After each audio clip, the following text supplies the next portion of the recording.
The Sega Game Gear, otherwise known as the Game Boy to your mum, or the chosen one for shareholders at Duracell. Over 30 years later, the Sega Game Gear still has its devoted followers.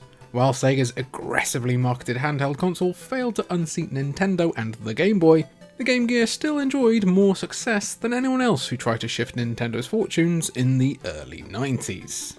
One thing that didn't hurt was the fact that the Game Gear was in colour, and that just wasn't something Game Boy fans could experience at the time. It also helped Sega's 8-bit 4th generation device that some pretty good Game Gear games were released from 1990 to roughly 1995. While the Game Gear's library is hardly the strongest you will ever find on a handheld, it proved that Sega's portable could handle a lot of pretty complex ports of some of the biggest console games at the time, while also having a few of its own worthwhile exclusives. If you're eager to relive the glory days of the Game Gear, which took no less than 6 AA batteries to power for 3 to 5 hours, we've got the best Game Gear games ever made to keep you occupied. But what did you prefer, the Game Boy or the Game Gear? Let us know down below. Number 20, Crystal Warriors. If you're a fan of the turn-based tactical strategy RPG series Shining Force, there's a good chance you're going to be pretty happy with Crystal Warriors. While obviously different, Crystal Warriors offers a similar form of gameplay as players utilise a variety of character classes, including fighters and rangers, in turn-based battles. It's an easy enough system to pick up and play, and those who want something like Shin Megami Tensei crossed with Final Fantasy will find a lot to like here. One of the ways Crystal Warriors distinguishes itself, while also featuring excellent graphics and sound for a handheld game at the time, is in the addition of a monster feature to battles. Non-human characters can be tamed and turned into a valuable ally, creating even more potential to build units you can guide successfully across this world and its engaging narrative. That narrative gets all the more intense with permadeath, meaning that if any of your allies fall in battle, they're gone for good. It's a pretty unforgiving game that's pretty forgotten about these days, but is an experience still well worth crystallising. Number 19, Fatal Fury Special. Released to arcades and many consoles thereafter, Fatal Fury Special is indeed just that, special. The beefy fighter from SNK obviously wasn't going to be a flawless port on the Game Gear, and you're probably not going to see it at EVO anytime soon, but it is quite frankly amazing how much is retained here in this update to Fatal Fury 2. Despite it originally launching on the Neo Geo, another handheld that was swept aside by the Game Boy, Fatal Fury Special is one of the best Game Gear fighting titles of all time, and the stunning depth of the roster of brawlers available to you is just the beginning of why it works shockingly well on Sega's handheld. Features like plane switching may not be present, but if you want a straightforward, impressively complex and just fun fighting game on the Game Gear, Terry, Andy and the rest of the game's iconic cast are waiting for you. Fatal Fury City of the Wolves is also waiting for us, and will be the first new Fatal Fury game in more than 20 years. Number 18, Power Strike 2. Released in Japan as GGLS2, the blistering shoot-'em-up Power Strike 2 is one of the best of its kind on the Game Gear. The graphics are consistently eye-pleasing, the gameplay amps up the challenge nicely across 6 main stages, and the first-person 3D bonus stages are a genuine treat. The rest of this vertically scrolling shooter has well-designed, tough enemies, as well as some of the neatest weapons you'll find in one of these games. There's an accessibility to all of this that makes Power Strike 2 a great choice for newcomers to the genre. The 4 distinct difficulty levels, which was something of a rarity back in the day because the children must suffer, also go a long way towards making this a classic on the handheld Sega Game Gear, even if the Game Gear's smaller screen isn't exactly purpose-built for the chaos of a shmup. I'll never get tired of saying that, shmup. Power Strike 2 is just really good fun. Give it a go.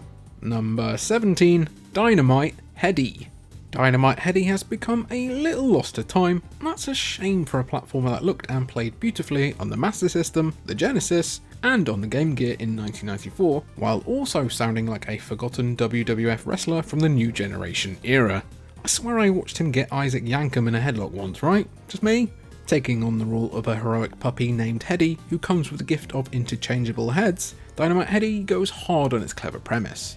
The gameplay reflects this headstrong nature, as Headdy must use his heads to fight enemies, solve light puzzles, and earn secret bonus points for completing challenges and defeating bosses in different ways. Speaking of different, the bosses are all jumbled up here compared to its Genesis counterpart, and the experience does suffer for it, but the release is visually cute in any form, and everything manages to look very distinct to other platformers of the era on the Game Gear. Number 16, Shining Force 2, The Sword of Hedgehog. Hiya. Is that it? Hiya? Isn't that the noise Zelda makes? Hiya! A sequel to Shining Force Gaiden, which was only released in Japan, Shining Force 2, The Sword of Hedgehog is a strategy RPG of the highest order. The graphics are appealing, especially in combat, the character designs are varied, and even the basic story has enough going on to keep you interested. You don't get to do much in the way of exploration, but you're not gonna get bored either. Keep in mind that Shining Force 2 does spend most of its time on the battlefield, where you're going to be controlling vast units across a grid system in your bid to regain the Kingdom of Cyprus. As in Cypress Hill, not Cyprus the country where your parents go to get drunk and act cultured. Even your inventory management must be handled within the course of battles. It's all a bit too challenging perhaps for casual players, with many people with fond memories of it always saying they struggle to get past the first few battles, but serious strategy RPG fans will be occupied for several hours by a real hidden gem. Hiya. Number 15, Shinobi 2, The Silent Fury. The Silent Fury is also what we used to do when our mum told us no, we couldn't have our weekly rations of 20 batteries this week. Without straying too far from what made the first Shinobi a worthy rival to the Ninja Gaiden series from Tecmo, Shinobi 2 The Silent Fury proved to be just as good as the original. The Silent Fury remains a pretty solid example of what the Game Gear was capable of in the right hands. Sega took time and effort to craft a sequel with Shinobi 2 The Silent Fury that's as fun as it is challenging. Just don't expect any major surprises to the gameplay and overall style. Even the music is the same, a little crushed down of course, but in a case like this there's not a damn thing wrong with that, especially considering just how far ahead this is technically from things on the Game Boy. There's even realistic Steam sound effects. Steam, people! Steam! Meanwhile, most Pokemon sound effects from the original game sound like ambient noise from the back rooms. Number 14, Tails Adventure. By 1995, Sega was beginning to show serious cracks in the success they had built up throughout the first half of the 1990s. Even so, there were still excellent games being released for the ever-growing list of consoles and add-ons. Oh my god, so many add-ons. My Mega Drive looked like a Transformer by the end, I swear. Tails Adventure can look a little like an afterthought at first glance, with Sonic the Hedgehog's iconic sidekick finally getting his own shot at the centre stage, while also constantly looking like he's sporting a massive beard for some reason. While Tails Adventure is certainly slower paced than other Sonic titles, this is an absorbing and impressively challenging title that actually fosters exploration around large levels, but the backtracking is perhaps a bit too much sometimes. Just don't expect something that will be along the same lines as some of the other Sonic the Hedgehog games that belong much further up in any best Game Gear games conversation. Number 13, The Lion King. Then as now, the 1994 multi-platform release of Disney's The Lion King was celebrated for beautiful graphics and relatively straightforward gameplay, as you play as both young and adult Simba across levels that basically cover the plot of the film. Dead dad and all. It was also criticised slightly for offering a degree of difficulty that older gamers still mention with a grim shudder. Yep, The Lion King can be brutally difficult at times, like a platforming version of the Vietnam War, and no, that's not being hyperbolic. This is true of any version of the game, and it certainly applies to this Game Gear port too. The Lion King is a good example of the Game Gear being able to offer stronger handheld ports of Sega Genesis titles than it was sometimes given credit for. There was even a special Lion King Game Gear bundle release that featured a blue Game Gear for whatever reason. I get the bundle overall, but why is it blue? Why not have it like shaped in Mufasa's shocked face when he falls? Or I don't know, like Pumbaa or something for less emotional damage? Prudes. Number 12, Land of Illusion, starring Nicholas Mouse. Ah, Phil, we meet again. Take a look at us now, eh? We've finally hit 25k subscribers. Ah, thanks everyone. The platforming games featuring Disney's most famous mouse are some of the best platforming titles of this period. Well, period. The Game Gear adaptations are no different, with Land of Illusion starring Mickey Mouse being perhaps the best of these releases for the handheld console. The gameplay and story are simple enough, with Mickey exploring a variety of colourful and challenging worlds. There isn't too much in Land of Illusion starring Mickey Mouse. I wonder if he gets commission every time you give it its full name. That breaks new ground, but that's perfectly fine. Mickey controls quite well, and the game itself is nearly as bright, animated and detailed as the Sega Genesis release.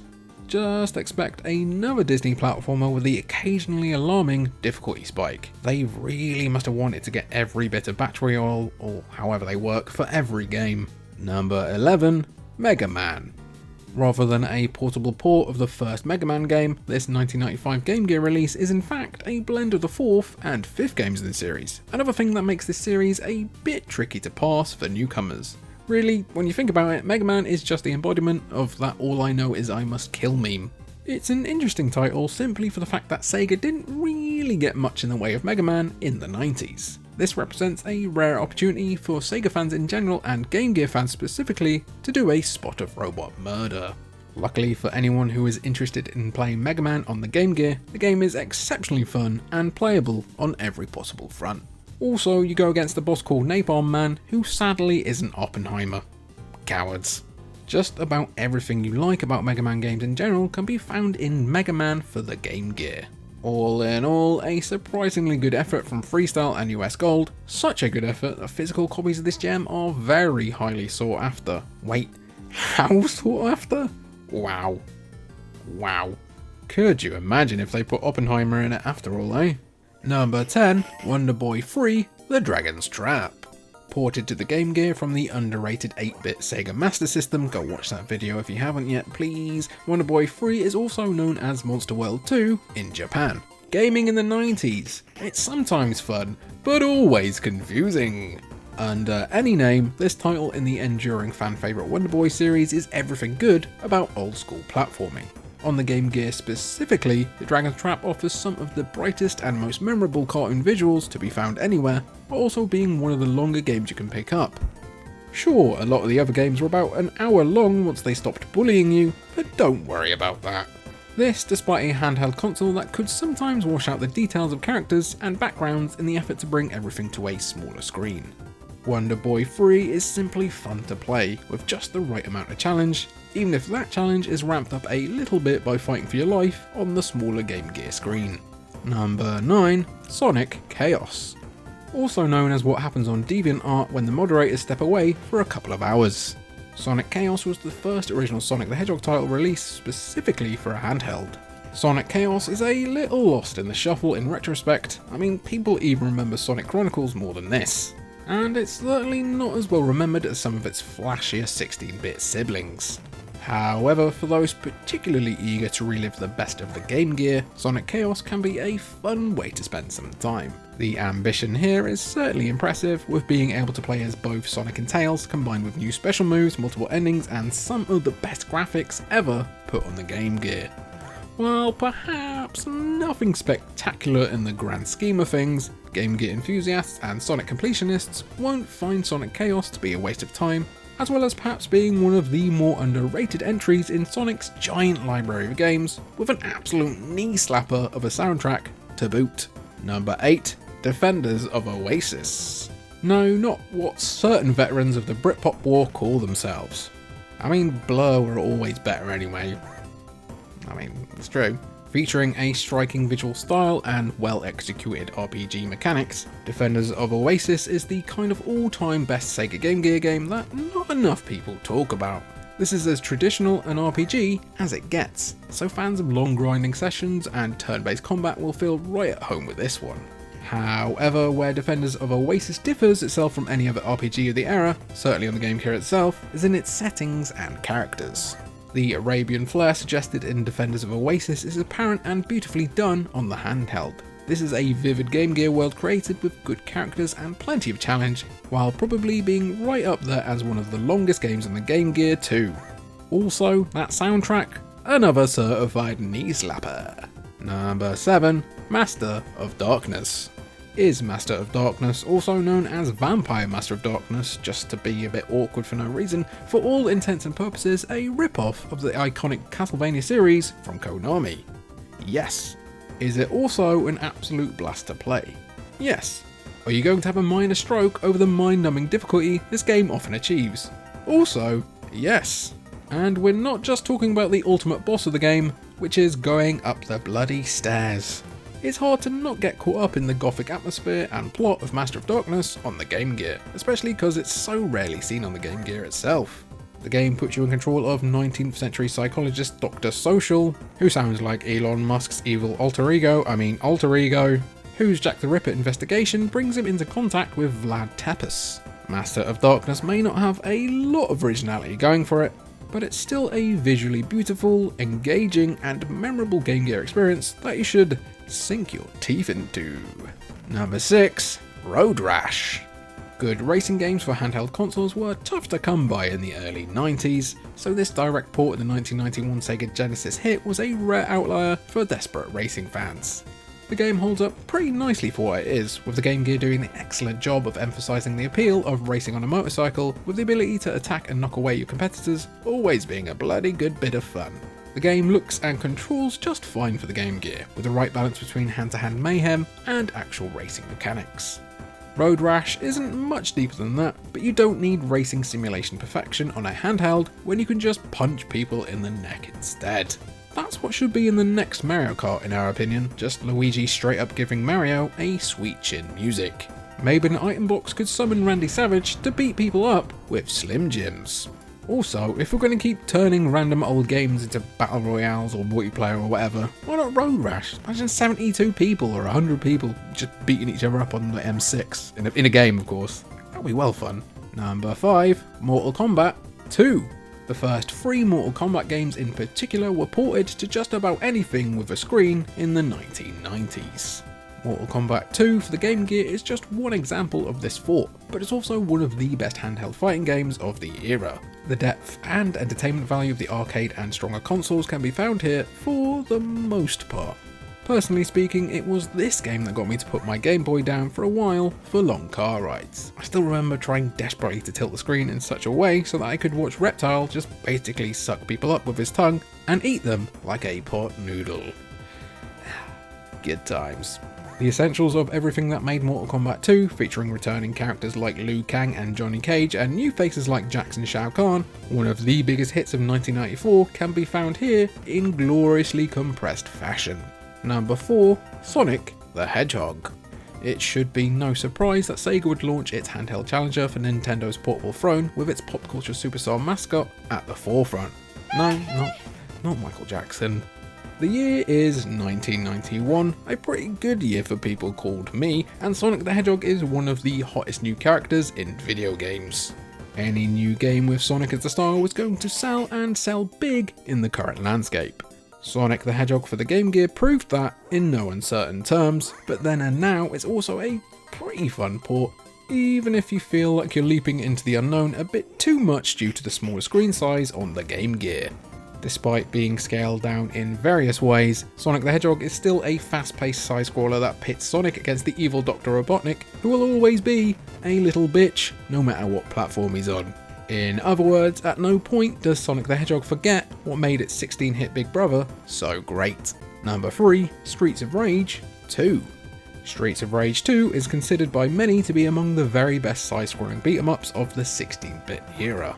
No one would expect Streets of Rage 2 on the Game Gear to recreate that Genesis experience to perfection, but even the most ardent Game Gear critic is likely to be impressed by the fluidity of the animations and certified knee slapper of a soundtrack here. This is an absolutely fantastic example of how good a Game Gear port could get in the right hands, though it's a crying shame it took until 1995, and arguably a bit too long, for developers to realise this. Control Axel, Adam and Blaze in your bid to take back the streets in this graphically stunning slab of arcade-style brawling goodness. Streets of Rage 2 on Game Gear controls nicely and never stops being fun, with Streets of Rage 4 being a more than worthy continuation for the series on more recent systems. What's your favourite Streets of Rage game? And it's not going to be Streets of Rage 3, or you're banned from here. Let us know down below. Number 2. Ristar. When will this forgotten mascot get the respect he deserves? Ristar deserves to be fondly remembered as a fun, visual and wholly satisfying 2D platformer, but he is so often left out of the conversation. While this port of the underrated Genesis classic is stripped down in certain regards, which you would expect for a transition to the Game Gear for pretty much any game, you're going to be pleased at how much this edition nonetheless retains. The core appeal of controlling Ristar on his intergalactic quest to stop Greedy is firmly in place here, while also being arguably the best looking game across the entire Game Gear library. You're even going to have a couple of new bonus stages to go through, giving Ristar for the Game Gear just enough to be its own unique entity, and quite comfortably one of the best Sega Game Gear games. It's been too long since we saw anything at all from this bright burning franchise. Ristar as your assistant manager in Football Manager when Sega, when number 1, Sonic the Hedgehog 2. Yeah, look, we are breaking our rules a little bit about only having one Sonic game or, game per series on a list, but there's so much Sonic on this thing and it's all pretty good, so let us off. Yeah, cool. Sonic the Hedgehog for the Game Gear proved the portable console could provide quality entertainment. Sonic the Hedgehog 2, which is in fact a unique game from the Sega Genesis release of the same name, improved on that 4 in every possible regard. Once again, you're going off to battle Robotnik and save all your animal friends, including Tails, who keeps buggering off to probably go star in Tails' Adventure. However, this time, the Game Gear experience is smoother and faster than its predecessor. The game even looks and sounds better, but what won't be better is your blood pressure. This is an insanely hard Sonic game for young kids, especially its boss battles. Nonetheless, this is a fantastic summation of what the Game Gear was capable of, even if it's not the absolute best way to experience Sonic itself. If you're building a collection of the best Game Gear games ever made, Sonic the Hedgehog 2 should be your very first purchase. And that was our list for the best Sega Game Gear games of all time. What did you think? I've had a bit of a cold lately, so like halfway through that I got very mucusy again and a bit delirious, so if anything comes across as not sounding very lucid, I can only apologise.